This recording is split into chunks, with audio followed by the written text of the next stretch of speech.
were talking before the game with Jim Fregosi about his decision to leave Milt Thompson in the game last night, already with the lead, leaning toward defense. He didn't send in Cavilla up to pinch hit against the lefty Ken Merker. So Thompson hits pretty well against left-handed pitching. Nixon is aboard on the leadoff walk. And when we noted for Fregosi that Thompson hits only 175 this year against left-handed pitching, so I consider that to be pretty good because I judge everything against John Vukovic's lifetime average of 161. Anything above that, Vuk says is pretty good. John Vukovic actually a manager in the major leagues for 3 hours. Dallas Green appointed Vukovic the manager of the Cubs, and that afternoon, Dallas Green was fired, and so was John Vukovic.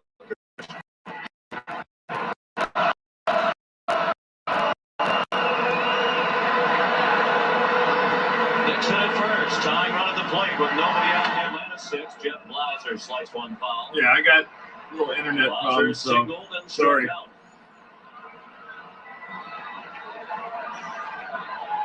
Braves have 4 hits. One of those, the first inning single by Blauser. And Schilling is now walked 2.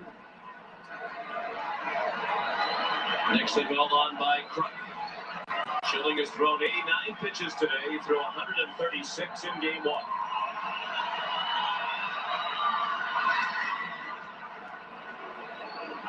There are too many right-handed pitchers who do a better job than Curt Schilling at holding runners. 11 stolen bases, and 11 were caught. Orel Hershiser, John Burkett, the only 2 that were the same as Schilling.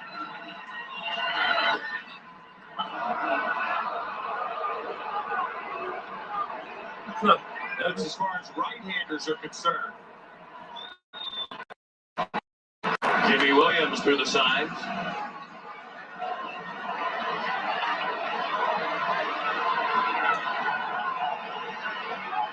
Only 25 stolen bases and 606 and 2/3 innings in his career.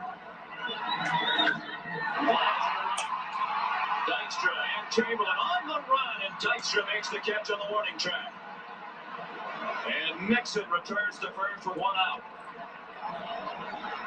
Blauser hit it a long way to the opposite field, and Dykstra was able to run it down in right center. And it's a long way for Blauser to hit the ball the other way because all of his home runs this year came to left field.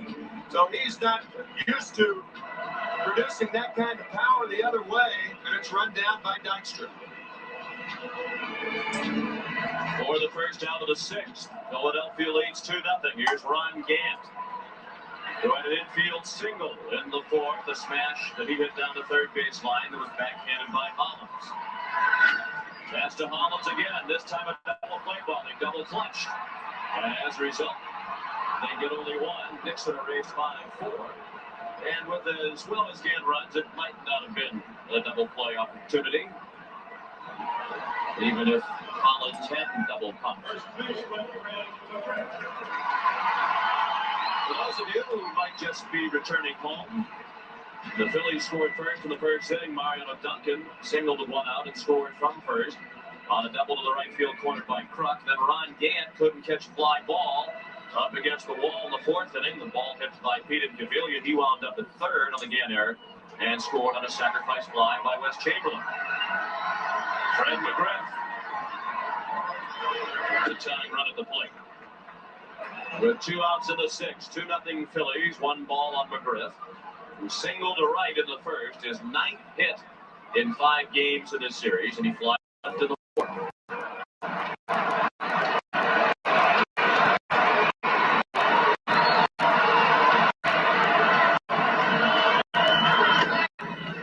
One ball and 1 strike. McGriff with 18 home runs with the Padres and 19 home runs with the Braves. The only man in Major League history with 15 more home runs with 2 teams during 1 season. You can understand it if you have 15 or more home runs half the season. How many teams are going to give up a guy like that? 1, the San Diego Padres. in a move to dump his salary. His and many others. Thank you, Carol.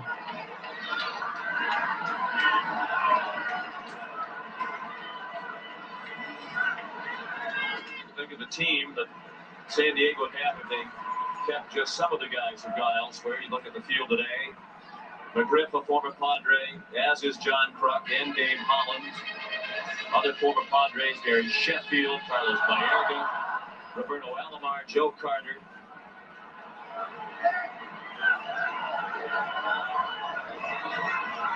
And the makings of a terrific team. Of course, one of the most underplayed, in my opinion, stories of this baseball season was the fact that before the Padres completed the deal with Atlanta that sent McGriff to the Braves, they had a deal set with the Rockies. They tried to send McGriff to Colorado for catcher Brad Ausmus and second baseman Roberto Mejia. That deal was done, but the hang-up was a clause in McGriff's contract that prevented him from being traded to an expansion team without his approval. He turned down the deal, even after a lobbying effort by Don Baylor, the Rockies manager. And he strikes out in a big spot near the sixth. That ends the inning. We go to the seventh, still 2-0 Phillies.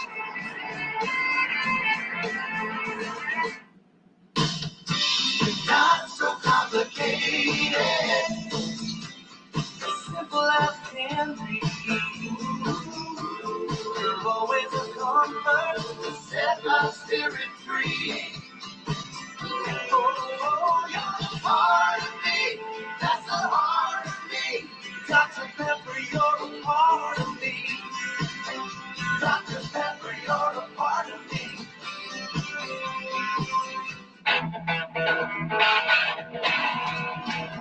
Americans have always had a love affair with their cars. Do you love? Who do you love? Yeah, who do you love? And when it comes to plugs and filters, we guarantee to keep that spark on for a long, long time. Who do you love? Yeah, who do you love? Enterprise Rent-A-Car. Look to us for special delivery. Call us. We'll arrange to pick you up at your home.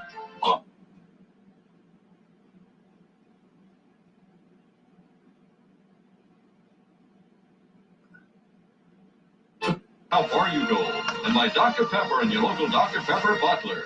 Yeah, my internet's Going crapping back to out Game 5 of tonight. the National League Championship Series, the Phillies lead 2-0 as we head to the seventh. Sean McDonough along with Tim McCarver. For the second consecutive game, the Braves starter is Mike, doing what's just up, brother? about everything that he can do, but he's not on the upside of the score. Yeah, no thunder from the Braves right now. You just have to credit Kurt Schilling after giving a ton of credit to Danny Jackson last night. Kurt Schilling, with only 2 complete game shutouts this year, has one going through 6 this afternoon. And Steve Avery has only allowed 3 hits and 1 earned run, 2 runs in all as he works to Wes Chamberlain. And Wes hit the deck with the pitch inside. It's been more than 2 years since Avery hit somebody with a pitch. Have to go way back to 1977, 8, and 9, a 3-year period that Tom Seaver worked. Tom Seaver did not hit a batter with the pitch in 3 years in a row from 77 through 79. That ball very close to hitting Chamberlain. That sends it out of play. Chamberlain grew up on the south side of Chicago, close enough to Comiskey Park that he could hear the roars from the crowds there when the White Sox played at home. And this family is hoping for a Philadelphia-Chicago World Series. Wes was one of 11 children.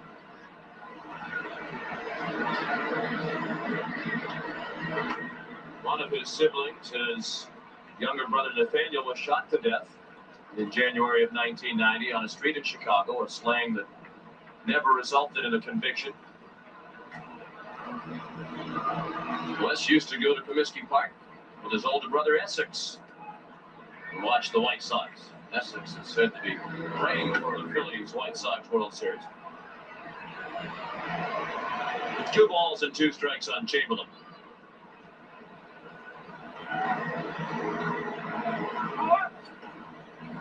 Yeah, but he was cheating then. 2-0 Philadelphia, top of the 7th. The changeup bounced down to third. Pendleton has no play. He wisely decided to hang on to it. And Chamberlain has an infield hit. Well, when a right-handed hitter has to reach for the ball, he gets out of the box quickly. When he's jammed, he doesn't get out of the box quickly. And because Chamberlain had to Tim reach makes for the stuff ball up as he and goes. didn't hit it hard, It's amazing. he got I out didn't of the realize box how much he quickly did. and beats the throw. Actually, the non-existent throw because Pendleton didn't have a hold of the ball. I would look for a bunt here with Schilling coming up. The pitcher, Kurt Schilling, on deck. And Jim Fregosi doesn't like to sacrifice anyway. Whenever you're in doubt, the possibility of the hit and run exists. He could do that here. Chamberlain, not much of a threat to steal a base. He only stole 2 during the regular season. And the pitches are starting to add up now for Steve Avery. Through 70 in the first 3 innings, he's up to 127. His first pitch to Stocker, a ball low. A lot of times the result, as you look at Ken Merker, the left-hander, Jay Howell, the right-hander, a lot of times a guy could still be throwing well, but the result is an infield hit, a man on and nobody out. If they hit it hard and you had the bullpen up, you could understand that. But on an infield hit, the result is that you have a man on first and nobody out. So therefore, that's why the bullpen's back up.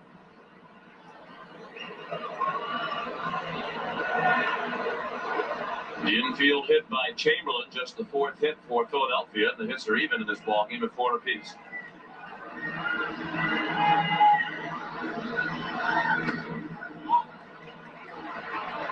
Getting much darker overhead now. There was a 20% chance of rain here this evening. Sun peaked out for a while, but for the most part, it's been a gray and cool afternoon in Atlanta.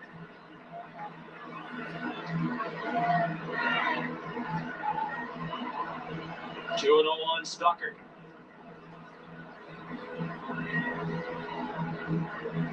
This is the first inning in this ball game in which the Phillies have had the lead man on. Stocker with a fly ball to right. And Justice makes the catch. 1 out. This is the final game of the series in Atlanta. Game 6 and 7, if necessary, will be played in Philadelphia. We still don't know what time Wednesday's game will begin. Depends upon the result of Game 6 of the American League Championship Series. If Toronto wins Game 6 and wins the series, then we'll play at 8 o'clock Wednesday night. But if the American League Championship Series requires a Game 7, that would be the night game Wednesday, and the Braves and Phillies would play at 3 o'clock. With the first pitch at 3:07.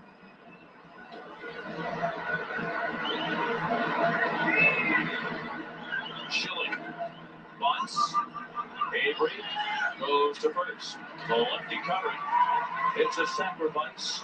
1-4, and Chamberlain is in scoring position with 2 outs. I was talking to the Phillies team physician, Dr. Phil Marone, this morning.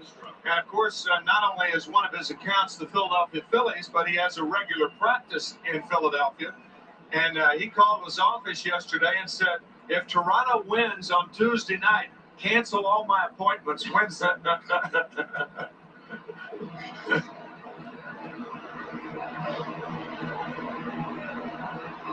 Lenny Dykstra. 0 for 3 today. And now 5 for 19 I don't have a favorite. in the series. Today he's grounded out twice and flying to center. And he looked at strike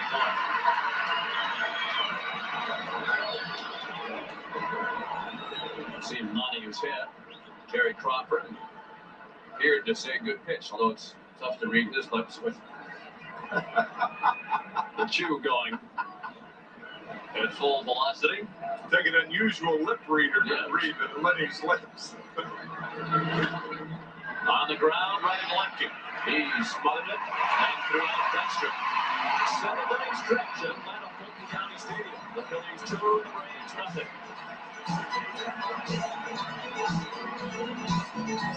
Someone very special is on that train.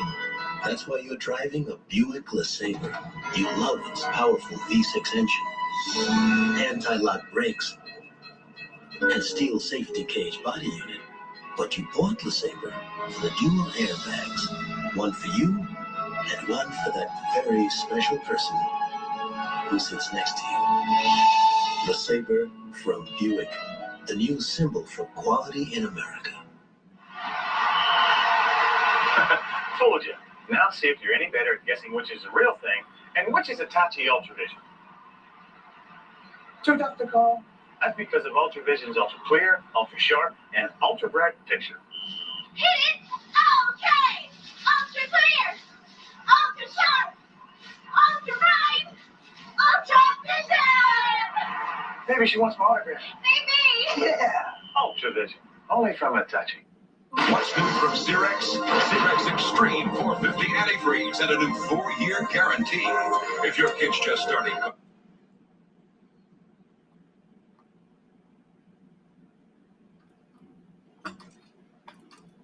How nervous are you right now when he's at bat? I'm real nervous. We're down 2-0, and we're just not getting any breaks here today, so I'm very nervous. Is it tough for you to watch these games? Yeah, it's tough because I always want him to do his best, and then I want the team to win ultimately. So with baseball, a team can be up 5-0, and the other team can rally and come back. So you just never know to the last out who's going to win. Of course, you are an actress, and you are in a movie, The Flintstones, coming up. It's going to be released in March. How did things go in Bedrock these days? Things look good in Bedrock, and shooting is all done. It's coming out in May. There's a lot of post-production that's going on, but it was fun in Bedrock. Yeah. Say hi to Wilma and Fred. Thanks for joining us, Allie. Jim and John? Thank you, Jim, and thanks to Halle Berry. Tough duty for Jim. David Justice. Foul tips one. Now the count is 2-2. Well, as you can tell, baseball has been very, very good to David Justice. There are quite a couple. He credits the marriage with his maturity, his ability to deal with situations better. He is certainly much better dealing with the media. His ground ball down the first. And Kruk won the race to the base for the first out of the 7th. Yeah, you can tell the way David is carrying himself this year, much more mature approach. And it's certainly shown up in his numbers, too. Mammoth year. He met at a celebrity baseball game. Justice and Halle Berry. Also the movie The Program that just recently came out. Terry Pendle to the back. The 7th, well, and Stocker. Nice play on the one hopper for the second out of the inning. Love those one pitch outs. And Stocker has been very solid as a 23-year-old rookie shortstop playing in the postseason for the first time. Nice play right there. He is smooth, and to reiterate what Jim Fregosi said, he is mature beyond his age. We talked about the maturity of David Justice. Certainly Kevin Stocker in that same category. Barry Hill, the batter.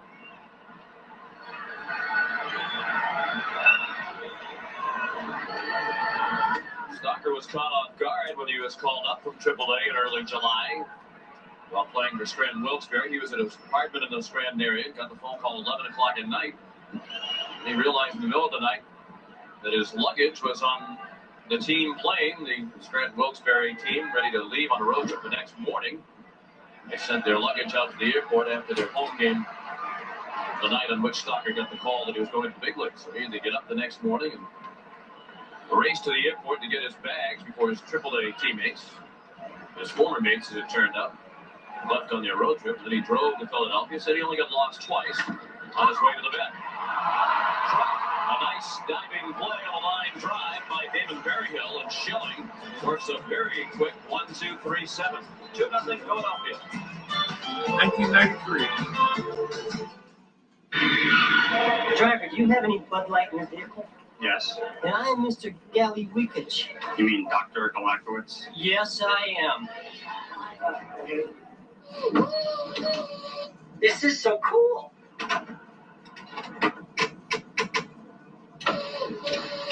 First time in a limo?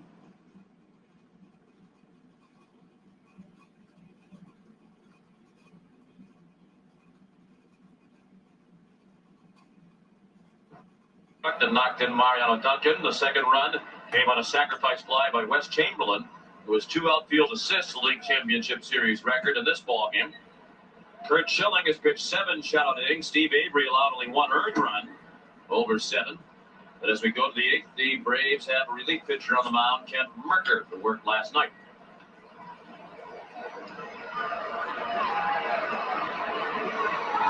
Mariano Duncan, the leadoff hitter. And the count is 2-0. Duncan singled the first inning and scored on the Kruk double. He has flied to right twice since then. John Kruk on deck, and then Dave Hollins. Yep. A strike. 2-1. Kim Batiste is warming up. Undoubtedly, he's getting ready to enter the ball game for defensive reasons. He made a big defensive play last night. Steve Avery worked 7 innings and allowed 2 runs, only 1 of them earned. Avery only surrendered 4 hits and 2 walks. He struck out 5 and threw a wild pitch. Full count on Duncan.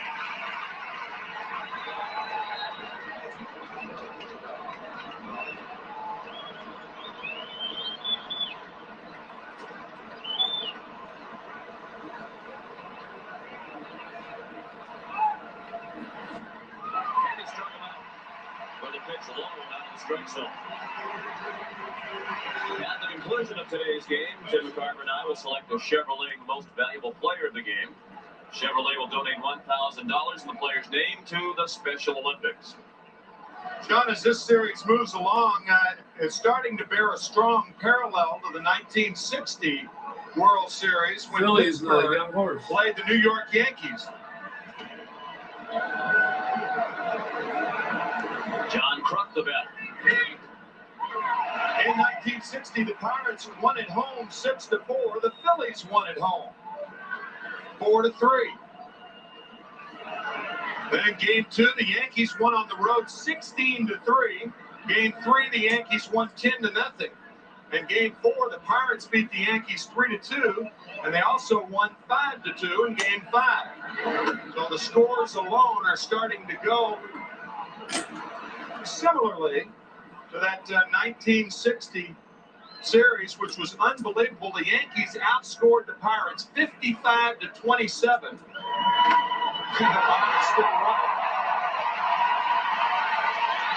John Kruk with the count of 1-2. The 3 wins that year by the Yankees: 16-3, 10-0, and 12-0.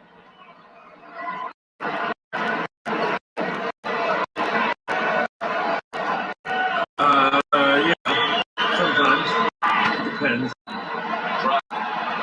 Fouled it out play, still 1-2. With 1 out of bases empty, 8th inning. 2-0 Philadelphia.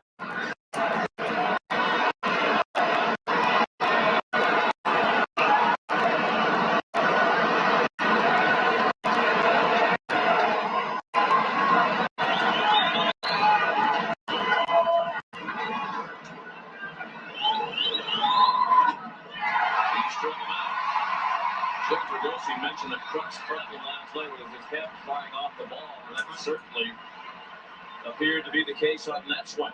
I think of all the things that go wrong with hitters, the most common thing is pulling the front side out of there prematurely. See, the shoulder leads the way, and when that shoulder leaves, the body leaves. Actually, the head stayed in there pretty well, but as you said, the rest of his body went flying over. Kruk strikes out for the second out of the inning. Here's Dave Hollins, 0 for 3 today.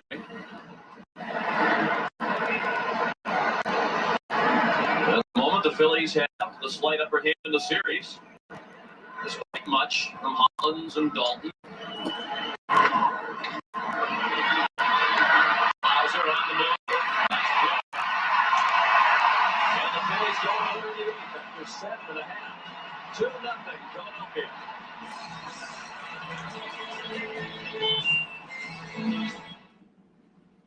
Ever wonder why a hamburger costs $10 in Tokyo? Or why a cab to the airport there runs about $120? or why their luxury cars seem so expensive, especially when compared to the Oldsmobile 88 Special Edition, which, even with air, automatic, anti-lock brakes, dual airbags,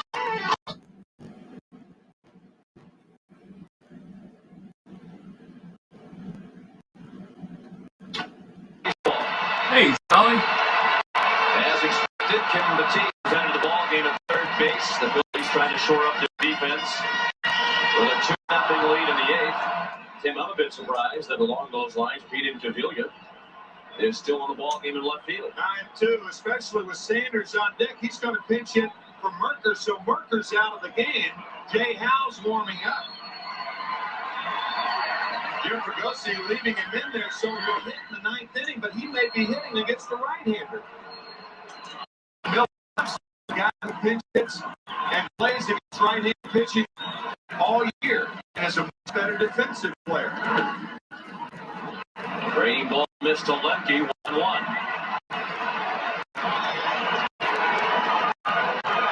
Jim Fregosi said after the game last night he never considered lifting Thompson for Incaviglia because he doesn't like to weaken his defense in the late innings with the lead. Here's a chance to strengthen his defense with the lead in late innings. And at least in this instance, he has let it pass by. Yeah, and in the ninth inning, the 5, 6, and 7 spots for the Phillies are due up, including Incaviglia and Chamberlain. Lefty called out on a pitch over the outside part of the plate. That's the 8th strikeout for Curt Schilling. That's the splitter right there, right on the corner. Remember, he struck out 10 to tie Steve Carlton for the team record in NLCS play. And now he has 8 today. Deion Sanders batting for Merker. Deion was an excellent Not yet. during the regular season got at the printer working 4-14 off the bench. Schilling's first pitch of ball. Sanders up, and then Otis Nixon for Bobby Cox. Time is running out in this ball game for Atlanta. They're down to the final 5 outs, trailing 2-0. Little pop-up along the line. Batiste and Stalker, and it's Batiste. 2 down to the 8th. Schilling has retired 8 in a row and 12 of the last 13 Atlanta hitters. And the Braves have not had a hit since the 4th inning. And that was an infield hit By Ron Gant.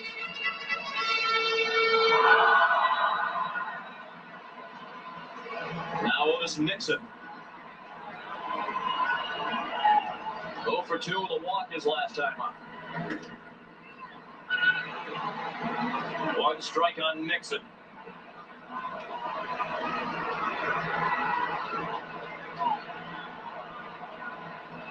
This is pitch number 114 from Schilling, the ball.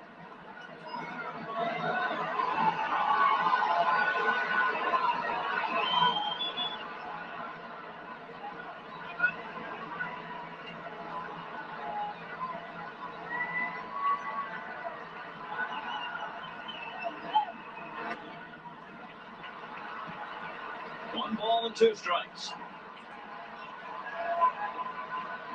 So it's conceivable that this could be the last game in this stadium in an Atlanta uniform for Otis Nixon.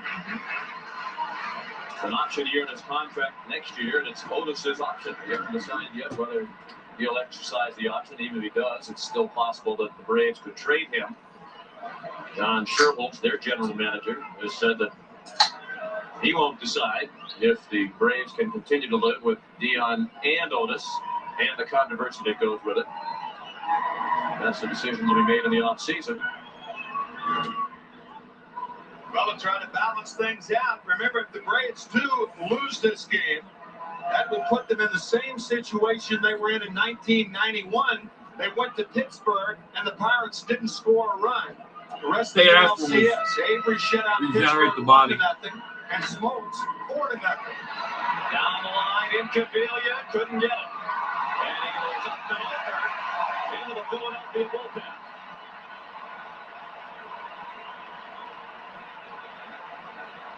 And the good news says he appears to be fine. He's trotting back to his position. And the Classy fans here in Atlanta applaud as Incavilia runs back to left field. Pete just couldn't stop, but he did appear to slow up enough to catch his fall and to break what could have been a serious accident. Pete's all right.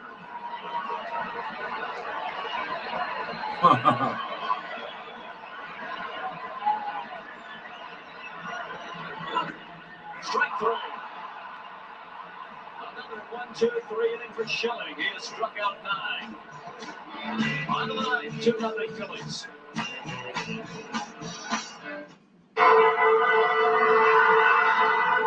There are times you can feel your body heat rising, higher and higher. Fortunately, there's Degree Antiperspirant. It's body heat activated.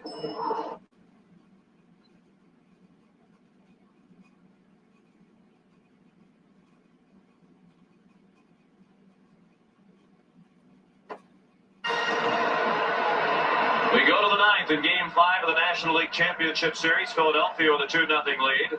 And Greg McMichael is on as the third Atlanta pitcher of the ballgame. Greeted by Darren Dalton, who looked at ball one outside. Dalton had a hit his last time up, just his second hit in the series. 1 for 2 today. And 2 for 14. You mean I come back tonight? Oh, yeah, 2-0 shutout. 5 games. Take me out of that game. With a fastball for a strike. He's a changeup specialist. And over the second half of the season was the Braves' closer. He's making his third appearance. New year, new me. See, I died, then came back, and now I have a new appearance in this series, and Dalton lifts one to deep right. Justice on the run, looking up, home run, Darren Dalton.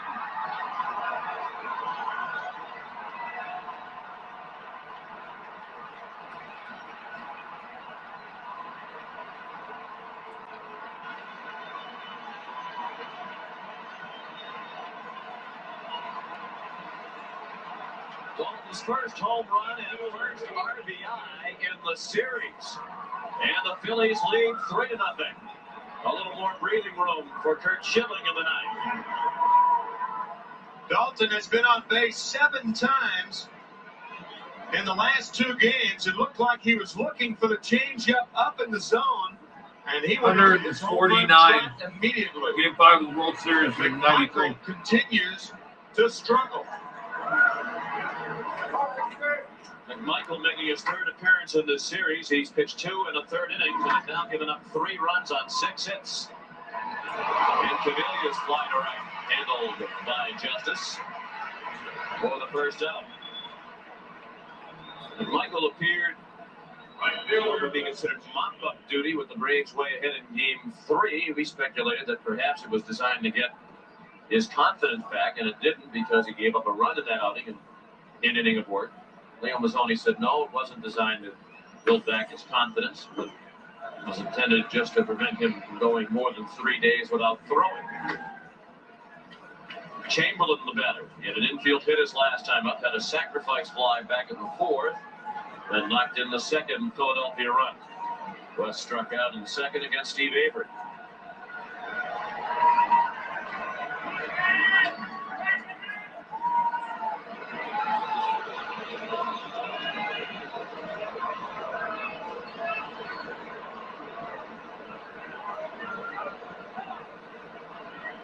All of a sudden, a very silent crowd of 52,032 here at Atlanta Fulton County Stadium. Popped up, shallow right. Justice again, 2 down.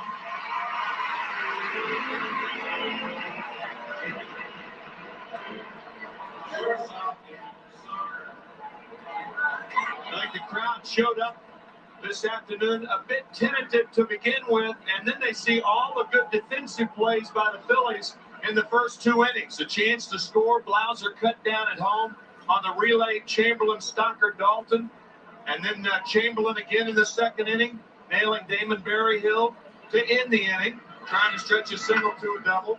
So that kind of set the stage, and the crowd has not been in this game for the most part at all today. Those plays and the run that the Phillies scored on the top of the first set the zone. Before the game started, you could detect the tension in the stands. Stalker with a count of 1-1. In the bottom of the ninth, the Braves have Jeff Blauser, Ron Gant, and Fred McGriff coming up.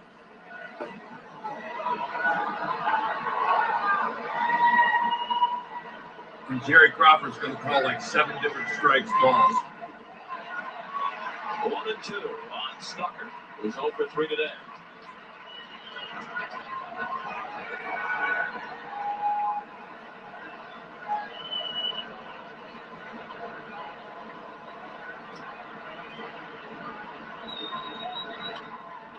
Chopped over the mound, charged by Lemke, and that ends the inning. An insurance run for Philadelphia on the Dalton home run. On to the bottom of the ninth.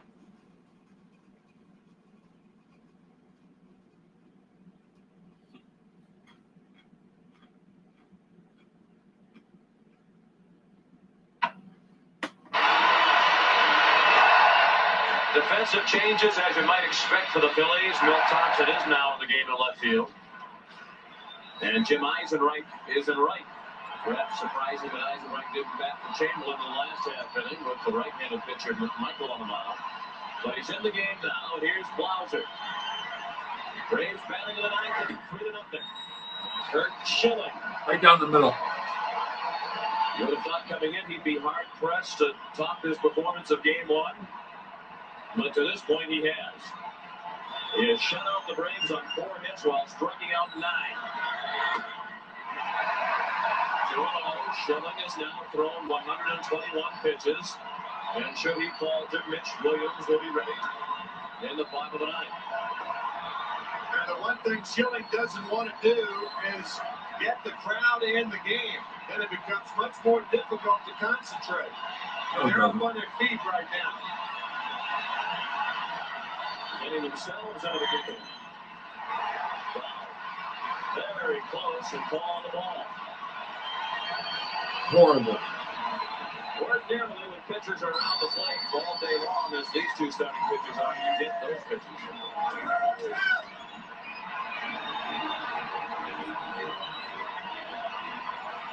Yeah. Blauser has one of the 4 Braves hit a first inning single. That's definitely high at ball 4. The lead man is on 4 pitches.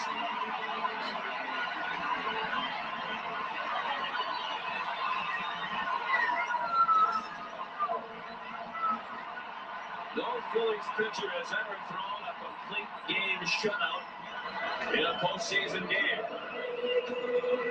The only shutout by the Phillies ever in the postseason was Game 1 of the '83 National League Championship Series against Los Angeles, and in that game, No, he was bad the whole night, but that was terrible. On the shutout.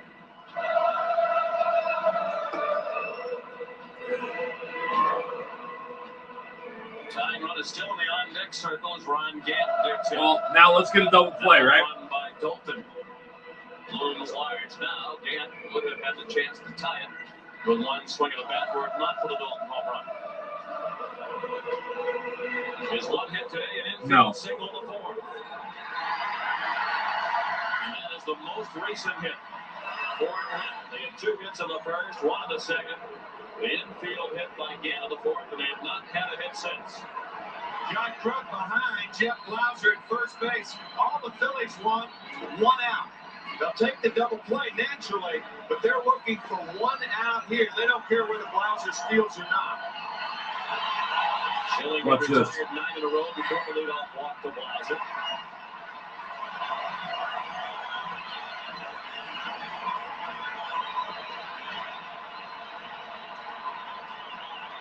You may recall that in Game 1, Schilling argued in the dugout with Jim Fergosi. He wanted to stay in the ball game.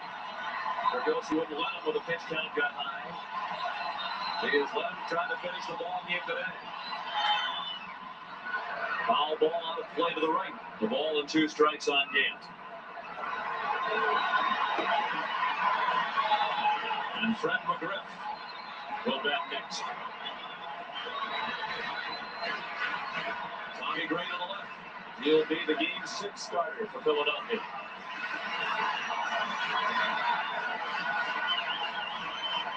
Johnny Padres.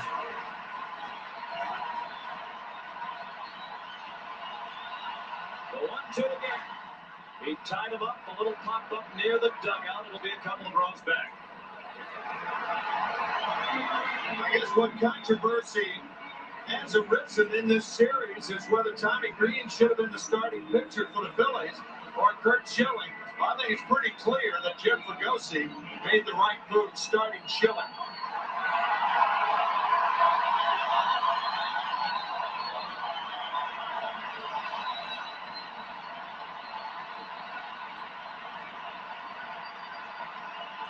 Get a ground ball. The 1-2 is long. And what a transformation for Curt Schilling when he was with the Astros. He was a relief pitcher when the Phillies got him just prior to the start of the '92 season. They envisioned him as a guy who would pitch the 7th or 8th innings. They got him from the Astros for Jason Grimsley. That has turned out to be a terrific deal for Philadelphia. One of many made by Lee Thomas. Good split, too, late off of it. Phillies team into a division winner.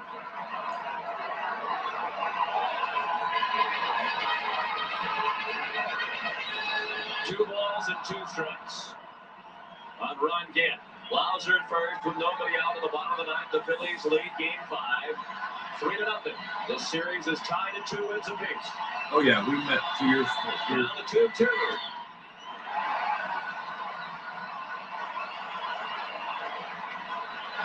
Full count on Gant.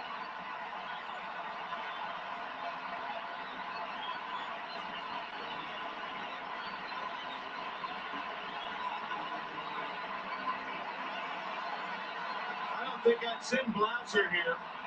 You're down by 3, a line drive, double plays in order, and Grant Gant runs well enough not to ground into a double play. You said Blauser hits it down to 3rd. Matias drops the ball.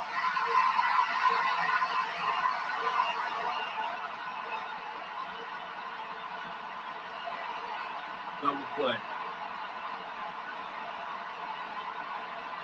But remember, we said the Phillies were looking for 1 out. They'll take the double play, but I think he thought about throwing the 2nd. With the runner running, forget second base. See that look back over his shoulder? He was thinking about second base. He saw Blauser running, and now doesn't get the handle. He should take the sure route at first base. And now it looks like the wild thing again for another wild time. 3-0 with Griff coming up with it.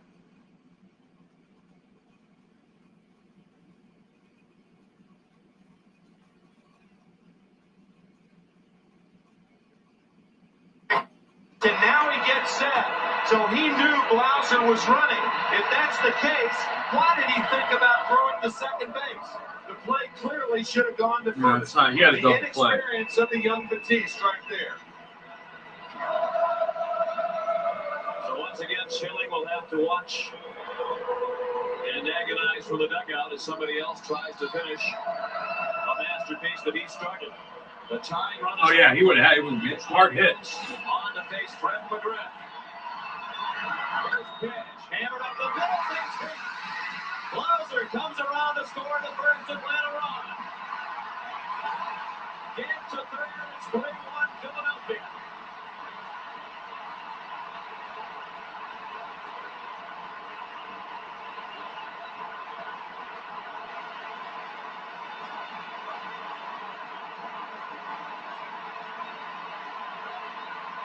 This ball hit hard to the right of Mariano Duncan. It actually went under his glove.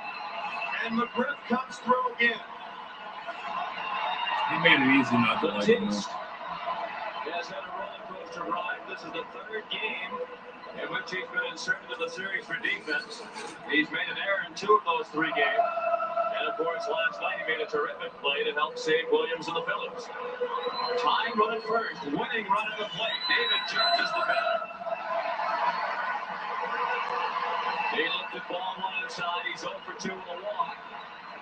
In the fourth inning. Here's a situation you may think about using a pinch runner for Fred McGriff. McGriff is an average runner, but Bill Pecota is a better one. 2-0. Justice only 1 for 12 lifetime against Mitch Williams.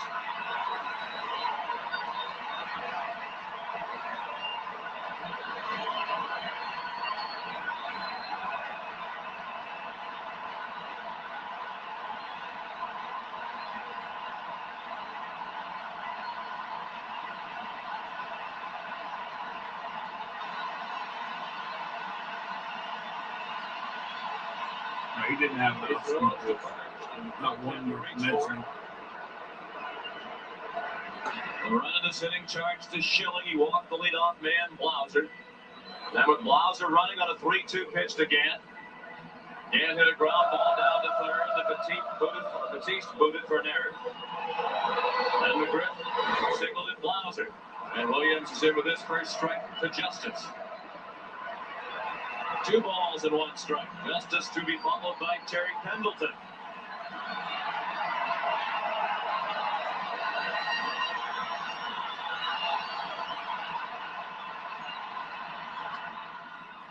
Fly ball, foul ground, and slicing toward the seats. All these racist Brave fans. Phillies with a 2-run lead here. Runners at first and third.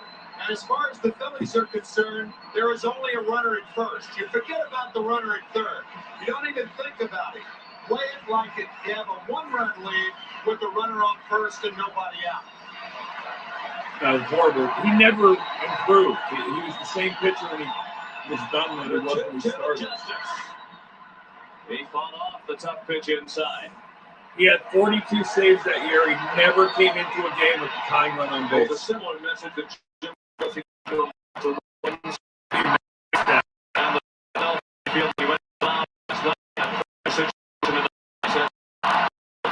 like they were deers that had just seen headlights in the dark. Justice to left. Thompson coming on to make the catch. They'll let Gant come to the plate without the throw. It's 3-2. And you know, the crowd is applauding like something good happened. Nothing good happened in that at-bat by the Braves because the Phillies got what they wanted, and that was an out, even though a run scored. The players, however, know that they got the important thing done, and that was the out. And that run charged to Schilling. He can only be the winning pitcher. He cannot lose it. Williams is responsible for McGriff at first. He represents the tying run at first with 1 out and Terry Pendleton the hitter. He's 0 for 3 today. A pop-up. It'll be close and back into the stands. 3 rows behind the Braves dugout.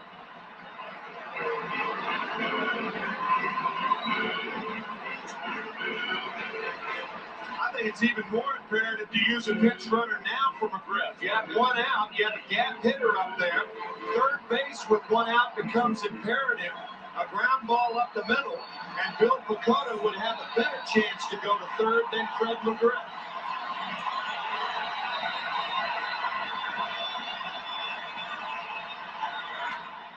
Out of play, 0-2.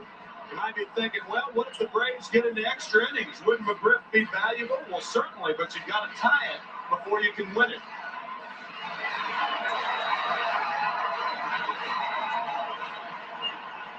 Sanders is gone. He pinch hit in the 8th inning, so you can't use Dion. If he were available, he'd be the guy to be used here.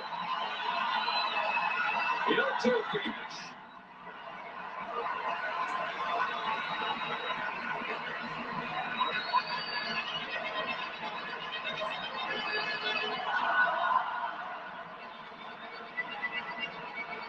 Has more power from the left side of the plate. He only hit 4 home runs right-handed this year. He hit 13 from the left. And Dalton wants to discuss the big upcoming 1-2 pitch.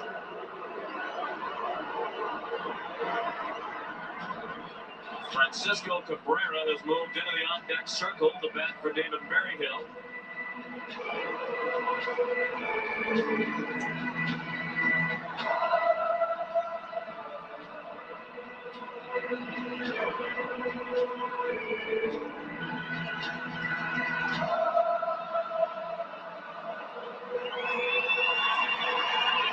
And 3-2 Philadelphia. McGriff at first with one out, the 1-2 to Pendleton. Up the middle, big hit. McGriff stops at second.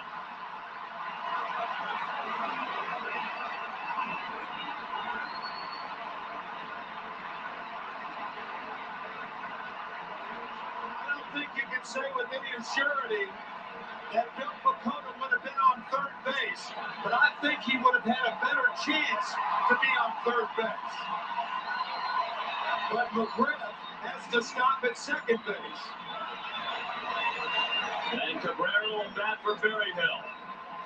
And he'll wait as the pitching coach, Johnny Padres, goes to the mound. I'm saying that Bill Pecota is that much faster than McGriff, but he is slightly faster, and he's a better base runner and might be thinking third base more than McGriff was. That's a key right now because there's only one out. If there were two or no outs, it wouldn't be as important.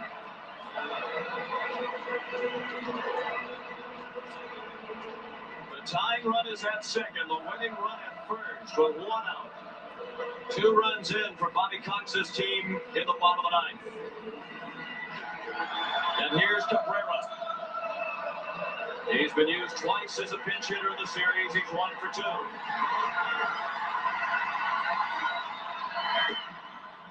He was very critical of his pinch hitting ability in the regular season when he went 9 for 51 off the bench.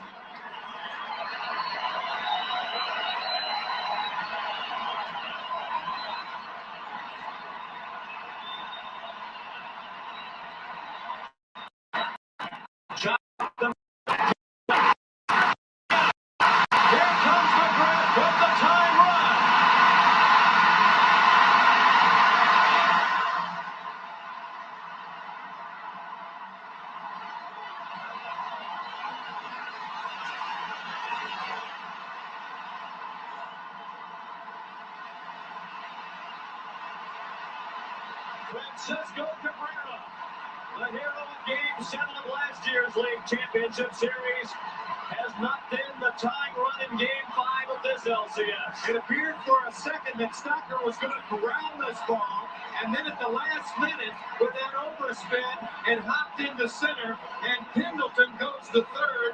That's as important as McGriff scoring. Now the Phillies will move the outfield in and the infield in. They have to make a play at the plate with Mark Lemke up. First and third and 1 out. Winning run at third. 3-3 to score in the ninth. Lemke with a pop-up out of play. Only 3 times has the team come back to win a postseason game after trailing by 3 or more runs in the ninth, as was the situation today. All 3 of those comebacks occurred in the League Championship Series in 1986 within 5 days of each other. The Red Sox did it once, the Angels did it once, and the Mets did it once. Lemke's over 3 today. The 0-1 pitch bounced down the line, foul ball. 0-2 the count. Bill Pecota has moved into the on-deck circle to bat for the pitcher, who is scheduled next.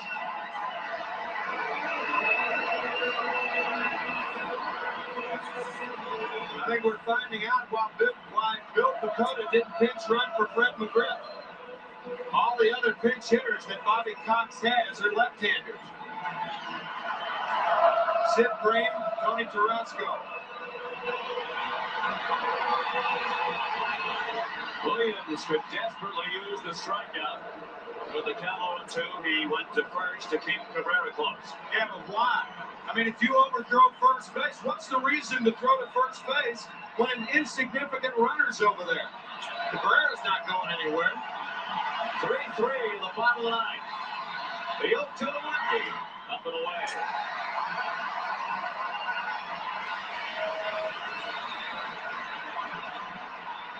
Lemke 5 for 10 lifetime against Williams.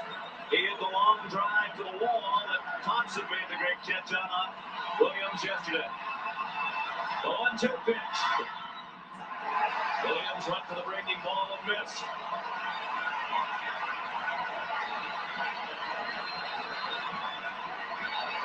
The outfield has to play shallow. A deep fly ball wins the game on a sacrifice fly. I didn't know Sid very well. Seemed like a great guy.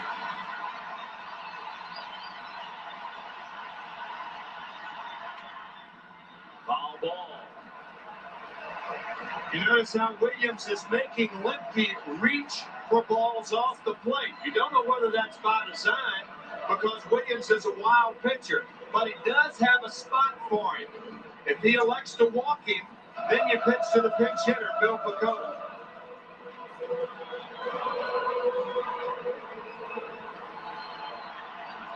Very tough man to strike out. He only fanned 6 times right-handed this year in 139 at-bats. Line down the left field line. Foul ball.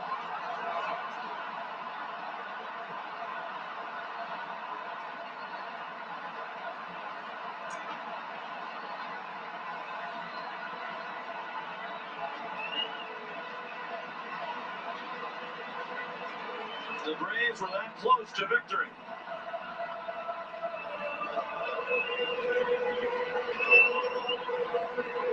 Two and two on lefty. He doesn't like to be called Mr. October, but he has been.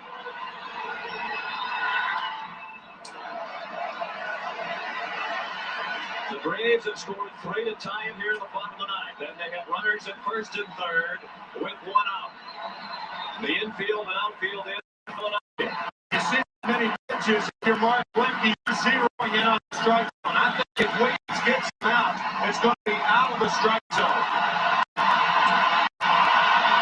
This will be the 8th pitch to Lemke.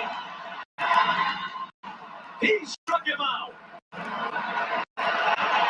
With the breaking ball down and in, a huge strikeout for Mitch Williams for the 2nd out of the 9th. A fighting slider on the inside of the off the plate to get Lemke. Look how far inside.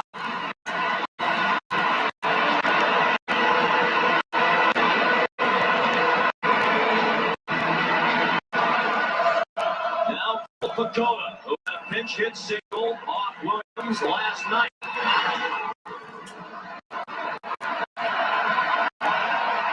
And you might recall it was Pecota who led off the 9th inning of Game 1 against Williams. Williams walked him on 4 pitches. Pecota wound up scoring the tying run that forced extra innings.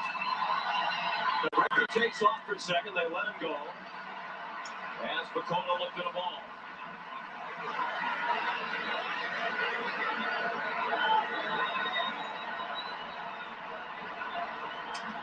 Winning run at third with 2 outs for Atlanta tonight. 3-3 the score. The 1-1 pitch.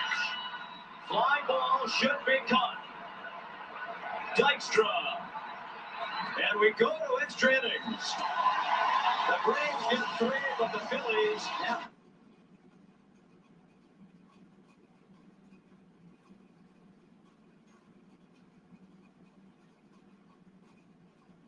Lenny called this a bet. So the Braves got 3 in dramatic fashion to tie to the bottom of the 9th. Then the Phillies dodged the bullet to hang on and force extra innings. And now the big story as we head to the 10th is the catching situation. The Braves, Jim Gray told you at the start of our telecast that Greg Olson was injured last night, hurt his left wrist when he was hit by the pitch and put that left wrist down to brace his fall. So Francisco Cabrera has to go behind the plate. And he only caught 3 innings this year. 1 inning in a game on June 3rd. Pitcher knows he didn't mean to on do it. July 25th. How Feel much horrible as a closer. It's a huge factor. Huge. Handling Mark Wohlers. There's Greg Olson. Not only the sore right shoulder, but the sore wrist that was x-rayed this morning. X-rays were negative, but he can only catch in an emergency situation. And the Phillies' policy right now has got to be, if you get on base, run immediately. first, second kicks, that type of thing. And then put the pressure on Cabrera catching Wohlers, who is a very difficult pitcher to catch, and hope for a pass ball, wild pitch, and try to score a run that way. If you're Wohlers, however, you want to keep the Phillies off the base more than ever. Mickey Morandini batting for the pitcher Williams. Lifts the fly ball to left center, handled by Nixon, 1 out. Larry Anderson is warming up. It appears he will be the pitcher when we go to the bottom of the 10th. There's Anderson. And that home run by Dalton did turn out to be a big home run. In the 9th off McMichael. McMichael worked 1 inning, gave up 1 hit and the 1 run on the Dalton homer. And now I would imagine Dykstra will take early in the count and try to push the ball out of the strike zone with Wohlers. He does. Take the first pitch and it's a strike. Dykstra's 0 for 4 today. He's only had it out of the infield once, and that was back in the first on a fly ball to center. He's bounced out 3 times since then.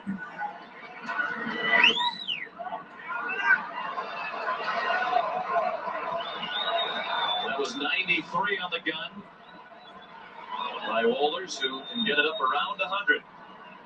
Braves have had Wohlers reach 100 miles per hour on their gun in the past. He pitched 2 innings last night and struck out 5. He also walked a couple.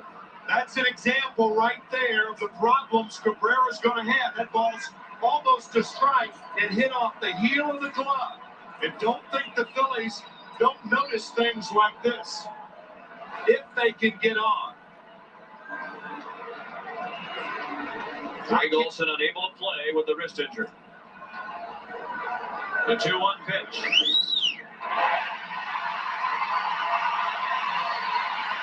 Of course, the last player dropped off the Braves roster when they had to get back down to 25 for the postseason was Javier Lopez, their highly touted catching prospect, who spent much of the year in Richmond. They debated going with Lopez instead of Tony Tarasco and decided that Tarasco's pinch hitting ability and late inning defense would be more important than what they thought was the luxury of another catcher. Yeah.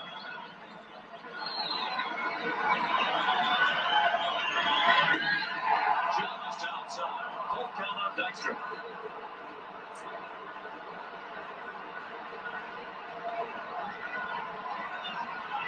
Wohlers will face Mariano Duncan next. 3-3 the score with 1 out of the top of the 10th.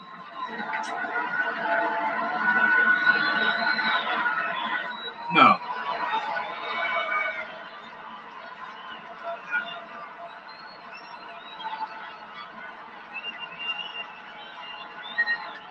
Ball lifted to right, well hit. Nixon at the wall. Home run, Lee Dykstra.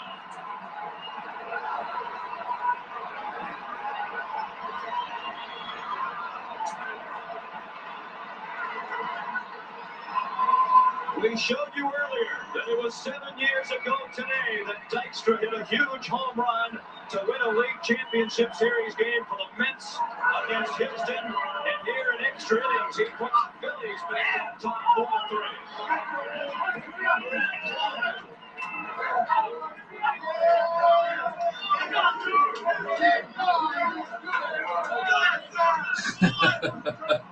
He's yelling, second didn't I, the whole time. Series for Dykstra in the 6th postseason. All right. Homer of his I'm out. Both home runs Guys, have been thanks for against hanging out tonight. That was fun. too. Hope you enjoyed it. The first one in the blowout. Gary, I will see you tomorrow. 2 pitch that was down in the strike zone. See you guys for your modeling class tomorrow. We said anything from the waist up against Wohlers, you have a tendency to pop up, but you can drive the low pitch, and that's what Dykstra did. Have a good night, folks. Duncan missed the breaking ball.